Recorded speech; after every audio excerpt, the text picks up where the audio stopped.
Baik, selamat pagi Bapak Ibu dan Abang Kakak sekalian. Bertemu kembali dengan saya Rizka Sioning Mukti untuk menyampaikan learning point PLDP 3 Pendukung Bisnis Angkatan ke-16, yaitu pada modul 3 fungsional. Di mana dalam fungsional kali ini akan ada 7 materi yang terdiri atas sistem informasi dan teknologi informasi, lalu ada hukum dan perizinan, ada juga SMK 3, ada CSR dan juga TJSL, kemudian ada manajemen kesekretariatan dan juga kehumasan, lalu ada manajemen pengadaan, dan juga ada manajemen sumber daya manusia. Baik, mari kita akan bahas satu persatu. Kita akan masuk materi yang pertama, yaitu terkait dengan tentang sistem informasi dan juga teknologi informasi. Mungkin untuk di awal ini kita ada suatu pertanyaan gitu ya. Pernah tidak kita terpikir mengapa suatu perusahaan itu harus repot-repot berinvestasi dalam sistem informasi? Nah, dari materi ini nanti kita juga akan menjawab gitu ya, kenapa suatu perusahaan itu menginvestasikan gitu ya cukup besar untuk terkait dengan digitalisasi ataupun sistem informasi ini sendiri. Baik, untuk yang pertama kita akan membahas terkait dengan perkembangan dari sistem informasi ini sendiri. Untuk perkembangan dari sistem informasi atau teknologi informasi ini kita akan diceritakan 4 era begitu ya, di mana yang pertama adalah era komputerisasi itu di tahun 1960-an, kemudian juga ada era teknologi informasi di tahun 1970-an, kemudian era sistem informasi di tahun 80-an sampai dengan 90-an, lalu globalisasi informasi yang terjadi mulai tahun 1990-an. Hal ini menarik begitu ya. Perkembangan ini bukan hanya didorong oleh adanya teknologi baru, tetapi perubahan ini ataupun revolusi ini juga terjadi karena adanya teori manajemen modern itu sendiri. Jadi adanya suatu kebutuhan dari pasar yang membuat suatu era teknologi informasi itu berkembang begitu ya. Baik, kita akan lihat pada slide selanjutnya. Di sini menjelaskan juga mengenai bahwa teknologi informasi dan sistem informasi itu ternyata hal yang berbeda begitu ya. Dimana kalau untuk sistem informasi itu merupakan demand, di mana adanya permintaan dari masyarakat industri begitu ya. Kemudian teknologi informasi sendiri ini merupakan supply atau jawaban dari permintaan dari industri itu. Oleh karenanya pada penyampaian sebelumnya mengenai era perkembangan itu adanya era teknologi informasi era teknologi informasi dulu, kemudian adanya sistem informasi untuk memenuhi kebutuhan-kebutuhan itu sendiri begitu ya. Baik, kemudian sistem informasi manajemen di sini ini merupakan perpaduan antara hardware, software, prosedur, dan juga database. Di mana hal ini untuk mendukung suatu operasi ataupun suatu kegiatan perusahaan dalam pengambilan keputusan. Seperti contoh nyata yang sudah kita lakukan di perusahaan kita, di PTPN sendiri. Di sini sudah ada sistem informasi perkebunan yang sudah mencakup mengenai RAB, KAP, dan juga laporan bulanan atau LM. Yang ternyata hal ini itu sudah disusun sejak tahun 1975. Kemudian kita juga akan memberikan informasi mengenai pemanfaatan dari teknologi informasi itu sendiri. Pemanfaatan TI ini diarahkan untuk 5 hal, yaitu mempercepat, menyederhanakan, mengotomatisasi, mengintegrasikan, dan meningkatkan akurasi proses bisnis perusahaan secara menyeluruh. Hal ini terbukti dengan sampai dengan saat ini gitu ya, dengan adanya perkembangan-perkembangan informasi tadi, adanya artificial intelligence AI itu sendiri yang sudah saat ini sudah ada, di mana hal itu menunjukkan bahwa perkembangan transformasi digital ini mampu mencapai tujuan dari pemanfaatan TI tadi ya, ada 5 hal tujuan dari pemanfaatan TI ini, yaitu AI sendiri saat ini itu mampu mempercepat proses bisnis melalui analisis data secara real time, menyederhanakan alur kerja yang kompleks, mengotomatisasi pekerjaan yang bersifat repetitif, mengintegrasikan berbagai sistem dan sumber data dalam satu ekosistem digital, serta meningkatkan akurasi dari proses bisnis melalui kemampuan dalam memberikan prediksi, kemudian ada juga rekomendasi, pengambilan keputusan berbasis data, sehingga mampu mendorong adanya efektivitas, efisiensi, dan juga daya saing organisasi di era digital. Nah, hal-hal inilah yang menjawab begitu ya, kenapa suatu perusahaan itu perlu menginvestasikan terkait dengan sistem informasi, di mana hal itu memang berkembang setiap tahunnya, sehingga kita harus bisa mengikuti dan juga memanfaatkan teknologi yang ada dengan sebaik mungkin untuk meningkatkan kerja dari perusahaan. Baik, selanjutnya kita akan membahas mengenai materi yang kedua. Baik, materi yang kedua sendiri kita akan membahas mengenai hukum dan perizinan atau corporate law. Pada materi ini kita akan membahas terbagi menjadi 3 poin, seperti yang sebelum-sebelumnya. Di poin pertama ini kita akan membahas mengenai ruang lingkup dari corporate law itu sendiri. Corporate law sendiri memiliki cakupan ataupun ruang lingkup yang cukup luas atau bisa dikatakan sangat luas. Di mana untuk corporate law sendiri ini mencakup pelaku usaha, pendirian dan perizinan usaha, kemudian aktivitas perusahaan seperti kontrak, kemudian ketenagakerjaan, kemudian adanya merger dan akuisisi, lalu ada pajak, haki, GCG, CSR, sampai dengan proses likuidasi atau kepailitan. Nah, yang perlu kita sadari juga bahwa sebagai perusahaan yang berada di bawah Danantara saat ini, ataupun BUMN yang ada di bawah Danantara, perusahaan kita sangat tunduk pada regulasi yang jauh lebih banyak dibandingkan perusahaan-perusahaan swasta yang lain.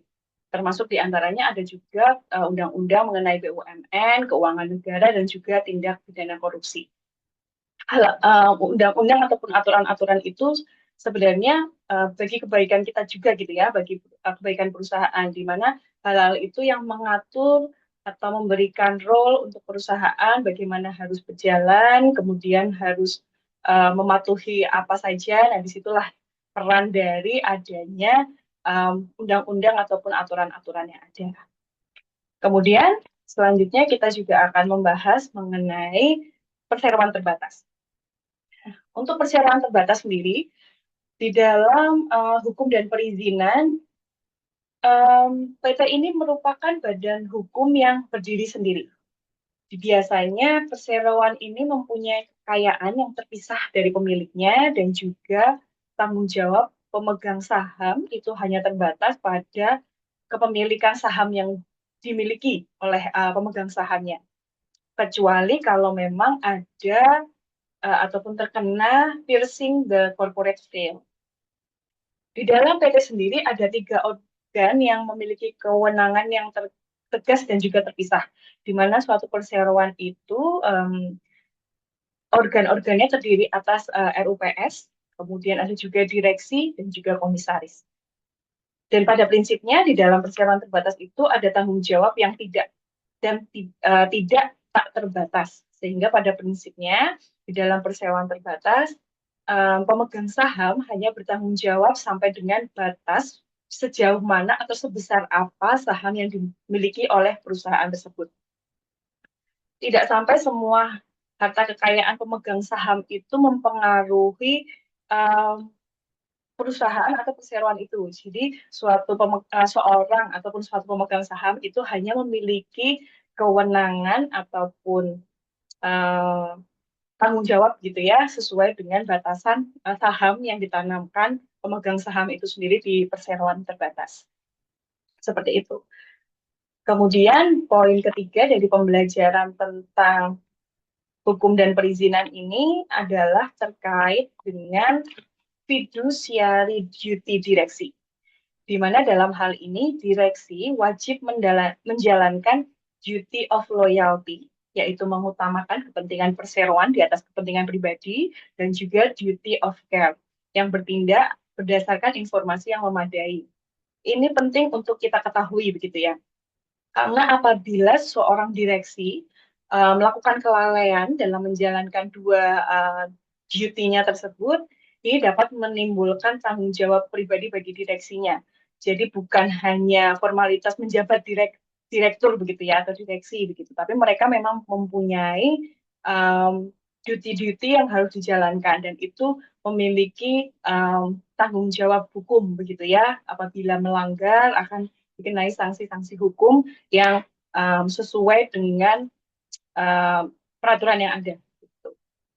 Selain itu, di dalam hukum dan perizinan ini kita juga mendapatkan informasi mengenai holding company, di mana holding company sendiri juga sudah dijalankan oleh PT Perkebunan Nusantara yang saat ini kita memiliki holding company di PT Perkebunan Nusantara 3, kemudian juga kita memiliki subholding dan juga anak perusahaan non-PTPN yang lain. Nah, terkait dengan holding company sendiri, holding company sendiri merupakan perusahaan induk ataupun parent company ataupun perusahaan grup. Hubungan dengan anak perusahaan secara hukum hanya terkait dengan konsolidasi keuangan dan akuntansi. Dengan adanya holding company ini, aspek negatif gitu ya, yang perlu diantisipasi dalam manajemen holding diantaranya apabila ada benturan-benturan kepentingan antara fokus ekonomi, komersial, secara grup dengan aspek legal. Karena dari aspek legal, anak merupakan badan hukum yang terpisahkan, namun hanya terkonsolidasi secara penyajian keuangan. Jadi pada prinsipnya anak-anak perusahaan itu memang memiliki aturan tersendiri, dalam artian mereka memiliki badan hukum yang terpisahkan dari holding company-nya. Namun, anak-anak perusahaan itu memiliki hubungan terkait dengan konsolidasi secara keuangan maupun akuntansi. Baik, demikian tadi materi kedua terkait dengan hukum dan perizinan. Selanjutnya kita akan masuki materi ketiga. Baik, materi ketiga dari modul ketiga kita ini adalah terkait dengan sistem manajemen K3. Baik, untuk sistem manajemen K3 ketika sistem manajemen K3 ini ini merupakan sistem manajemen yang hubungannya tidak terlalu jauh dengan kehidupan kita sehari-hari di kebun ataupun di pabrik seperti itu ya. Di HO pun tidak menutup kemungkinan ini juga bisa terjadi. Baik, pada materi ketiga ini kita akan menyampaikan definisi dan juga cakupan dari K3 itu sendiri. Menurut peraturan pemerintah nomor 55 tahun 2012 dan juga maaf peraturan pemerintah nomor 50 tahun 2012, kemudian juga ada ILO atau ILO dan OHSAS 18.001. K3 sendiri merupakan suatu upaya mencegah kecelakaan dan penyakit akibat kerja.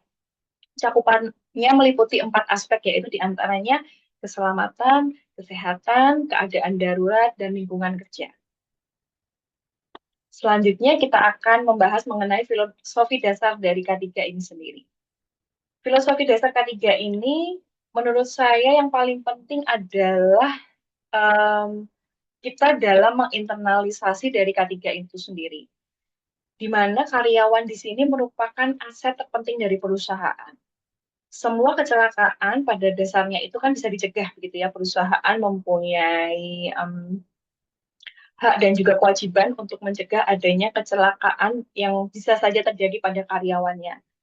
Bekerja aman merupakan menjadi salah satu syarat mutlak untuk bekerja, dan keselamatan adalah tanggung jawab semua pekerja sesuai dengan posisinya masing-masing. Bukan hanya tugas dari petugas K3 sendiri, tetapi seluruh komponen ataupun perangkat yang ada di perusahaan itu sendiri memiliki peran untuk menginternalisasi ataupun menjalankan dari sistem manajemen K3 ini sendiri. Selanjutnya, dalam proses K3, kita harus menjalankan atau memahami 4 tingkatan dari budaya K3 itu sendiri. Yang pertama yaitu bergerak dari reaktif. Setelah itu masuk kepada dependent, kemudian independent, sampai dengan interdependent. Zero accident itu harus benar-benar terjadi ataupun terlaksana di suatu perusahaan, baik di kebun, di pabrik, semuanya harus zero accident.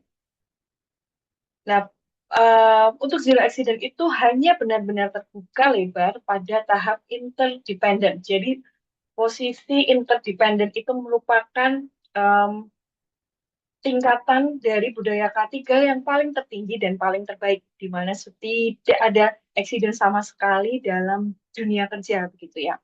Di mana di posisi interdependent ini, para pekerja saling sudah mampu saling mengingatkan satu sama lain, kemudian program K3 sendiri dijalankan secara terukur dan tepat sasaran. Nah, harapan kita gitu ya, harapan kita bersama tentunya sistem manajemen K3 ini selalu bisa kita terapkan begitu di perusahaan kita, di PT PN Group, sehingga tidak ada permasalahan ataupun kecelakaan-kecelakaan kerja yang dapat dialami oleh karyawan. Sehingga K3 yang ada di PT PN Group nantinya dapat berjalan secara terukur dan selalu tepat sasaran. Baik, demikian tadi materi ketiga, selanjutnya kita akan membahas materi keempat. Baik, materi keempat di sini mengenai CSR dan juga tanggung jawab sosial lingkungan atau TJSL. Nah, pada CSR dan TJSL ini,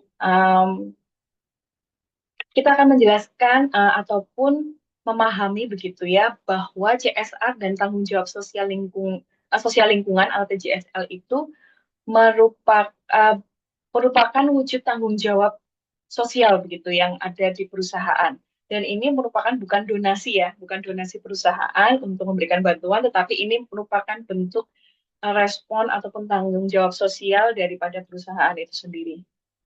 Nah, mungkin kita bisa jelaskan satu persatu. Untuk CSR, bisa diartikan adalah suatu upaya perusahaan meminimalkan dampak negatif dari operasi dan keputusan bisnisnya terhadap sosial dan lingkungan. Tentu saja hal ini tetap diimbangi dengan mencari laba gitu ya. Jadi CSR bukan sekedar sumbangan dan juga bukan alat untuk menutupi kesalahan perusahaan. Jadi CSR ini merupakan bentuk tanggung jawab dari perusahaan untuk lingkungan untuk memenuhi unsur sosial dan lingkungannya.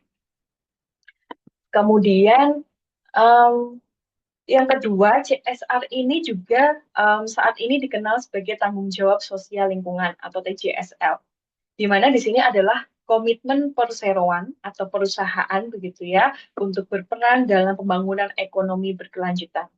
Yang perlu digarisbawahi bagi perusahaan yang menjalankan usaha di bidang sumber daya alam seperti kita memanfaatkan perkebunan begitu ya. TJSL ini merupakan hal yang wajib untuk dilaksanakan.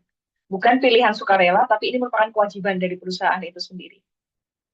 Karena kita memang sangat dekat hubungannya dengan sumber daya yang kita gunakan langsung, gitu, baik masyarakatnya, baik juga lingkungannya.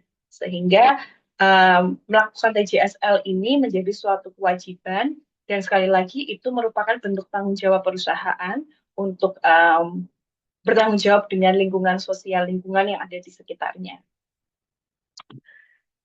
Selain itu, untuk CSR ataupun TJSL ini sendiri memiliki manfaat strategis jangka panjang, di mana TJSL ini atau CSR ini mendorong penggunaan sumber daya yang ada secara bijak, memperbaiki iklim sosial bisnis di sekitar kita, iklim sosial dengan lingkungan sekitar dari perkebunan maupun perusahaan kita, kemudian adanya memenuhi ekspektasi masyarakat yang makin kritis terhadap isu lingkungan dan juga HAM, serta membangun citra positif untuk keberlangsungan bisnis jangka panjang.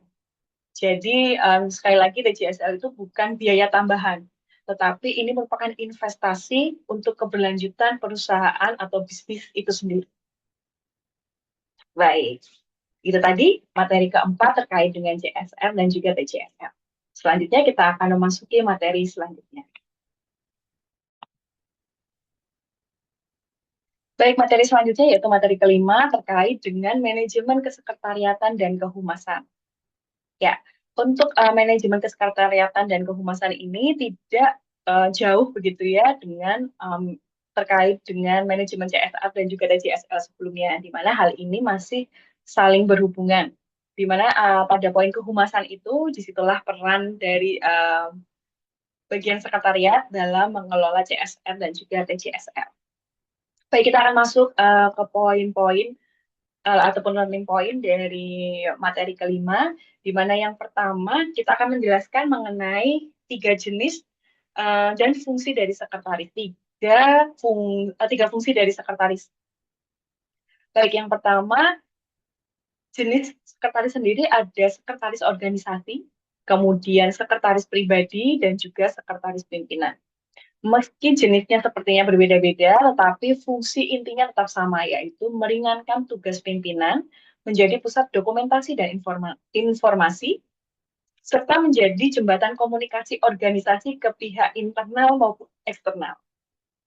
Seperti tadi, bentuk kehumasannya ataupun peran dari manajemen kesekretariatan ini, salah satunya tadi, mengkomunikasikan organisasi ke pihak internal maupun eksternal. Biasanya itu dilakukan dengan salah satunya tadi CSR ataupun TJSL.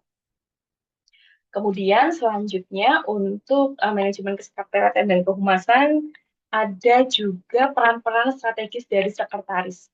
Sekretaris sendiri berperan menjaga kerahasiaan, menjadi sumber informasi bagi pimpinan, menyalurkan kebijakan kepada bawahan secara adil, istilahnya mungkin bisa dikatakan rule of the place, begitu ya. Kemudian mampu membangun hubungan kerja yang memotivasi dan komunikatif. Jadi peran sendiri dari sekretaris ini jauh lebih strategis dan uh, dan tidak hanya mengatur jadwal gitu yang memiliki peran-peran strategis untuk menghubungkan dari pimpinan tertinggi untuk ke unit-unit atau bagian-bagian terkait secara adil dan juga mampu menjadi informasi yang benar gitu ya, informasi yang tepat untuk pimpinan maupun informasi yang tepat untuk bagian yang perlu mendapatkan informasi tersebut. Gitu.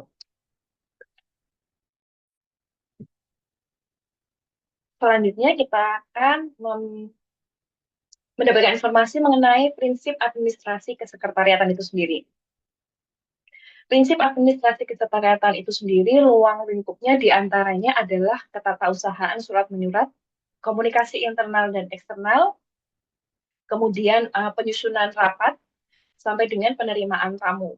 Semua ini dijalankan berdasarkan 5 prinsip oleh sekretariat atau bagian manajemen kesekretariatan sendiri, yaitu terkait dengan pelayanan prima, legalitas, efisiensi, ketepatan, dan keamanan informasi. Baik, demikian tadi materi mengenai manajemen kesekretariatan dan kehumasan. Selanjutnya kita akan membahas mengenai materi keenam. Baik, materi keenam ini mengenai manajemen pengadaan barang dan jasa. Mungkin kita akan informasikan mengenai siklus lengkap dari pengadaan barang dan jasa atau PBJ. Untuk siklus lengkap pengadaan barang dan jasa mencakup 3 tahapan besar, diantaranya yaitu ada perencanaan, pemilihan penyedia, dan juga pengelolaan kontrak. Untuk perencanaan sendiri dimulai dari kebutuhan, kemudian adanya penetapan spesifikasi, lalu adanya HPS, strategi, sampai dengan organisasi atau organ dari pengadaan itu sendiri. Kemudian untuk terkait pemilihan penyedia mencakup dari dokumen, kualifikasi, evaluasi, sanggah, dan juga negosiasi. Lalu untuk yang terakhir yaitu terkait pengelolaan kontrak, di sini mencakup pengendalian serah terima pekerjaan sampai dengan evaluasi kinerja dari penyedia barang dan jasa itu sendiri. Selanjutnya, keterkaitan antara supply chain management dengan proses pengadaan barang dan jasa itu sendiri. Proses pengadaan ataupun manajemen pengadaan barang dan jasa ini terhubung erat dengan supply chain management atau kita biasa sebut SCM. yang terdiri dari rantai pasok hulu, internal sampai dengan hilir. Ini dimulai dari bahan baku, kemudian produksi, distribusi sampai dengan distribusi ini sampai dengan ke pelanggan. Jadi pada proses pengadaan barang dan jasa itu bukan hanya fungsi yang berdiri sendiri, tetapi memang masih menjadi bagian ataupun rantai yang berhubungan terkait dengan supply chain management. Karena apabila um, proses dari pengadaan barang dan jasa itu ada terdapat kesalahan atau permasalahan, nah itu nantinya juga akan mengganggu terjadinya atau fungsi dari supply chain management sendiri. Selanjutnya, untuk pengelolaan supply chain management atau SCM dikelola melalui 4 siklus, yaitu adanya plan, kemudian adanya source, dan juga adanya make. Di mana dalam plan ini, di sini adalah penentuan atau perkiraan ataupun juga bisa disebut penetapan harga pertama. Lalu source, nah disinilah fungsi dari um, pengadaan barang dan jasa. Kemudian make yaitu produksi, dan yang terakhir adalah deliver atau pendistribusian.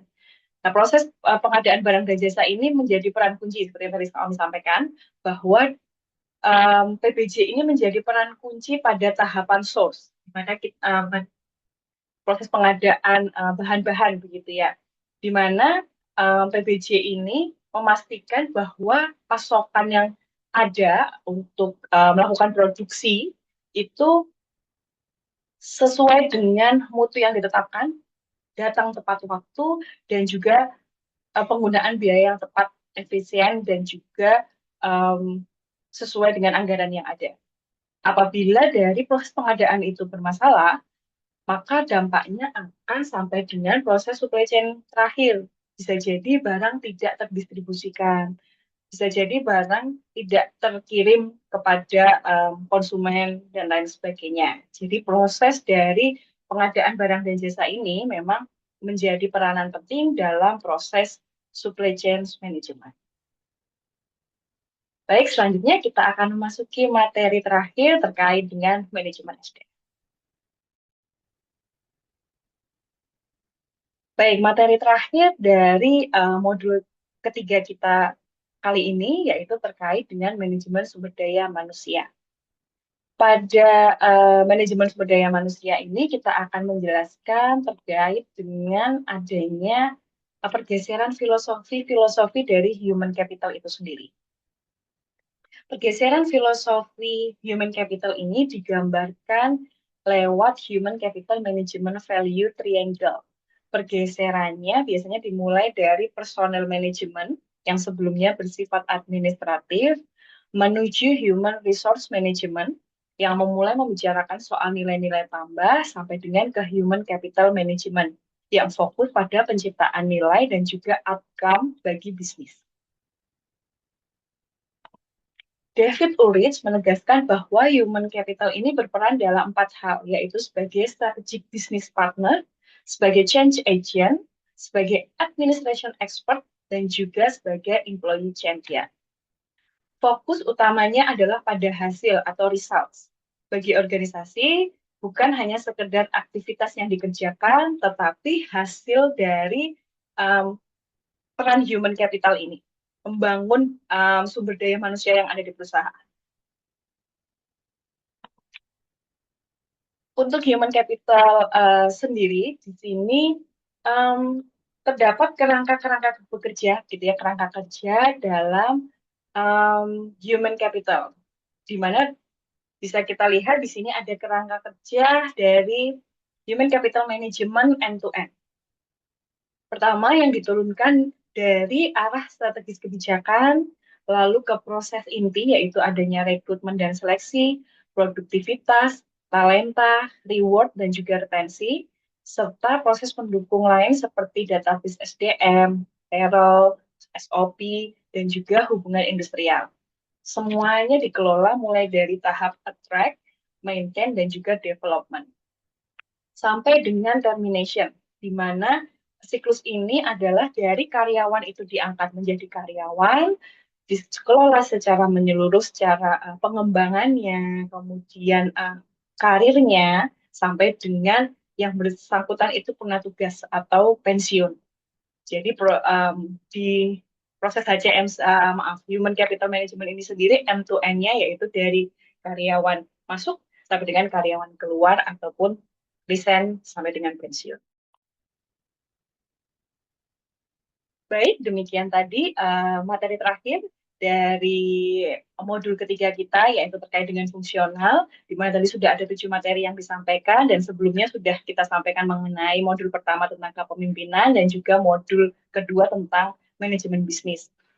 Selanjutnya, semoga Bapak, Ibu, Abang, Kakak sekalian dapat menerima pembelajaran yang telah kami rangkumkan begitu ya untuk bisa dipelajari bersama dan semoga kita bisa bertemu lagi di pembelajaran-pembelajaran selanjutnya. Terima kasih, saya berjumpa kembali.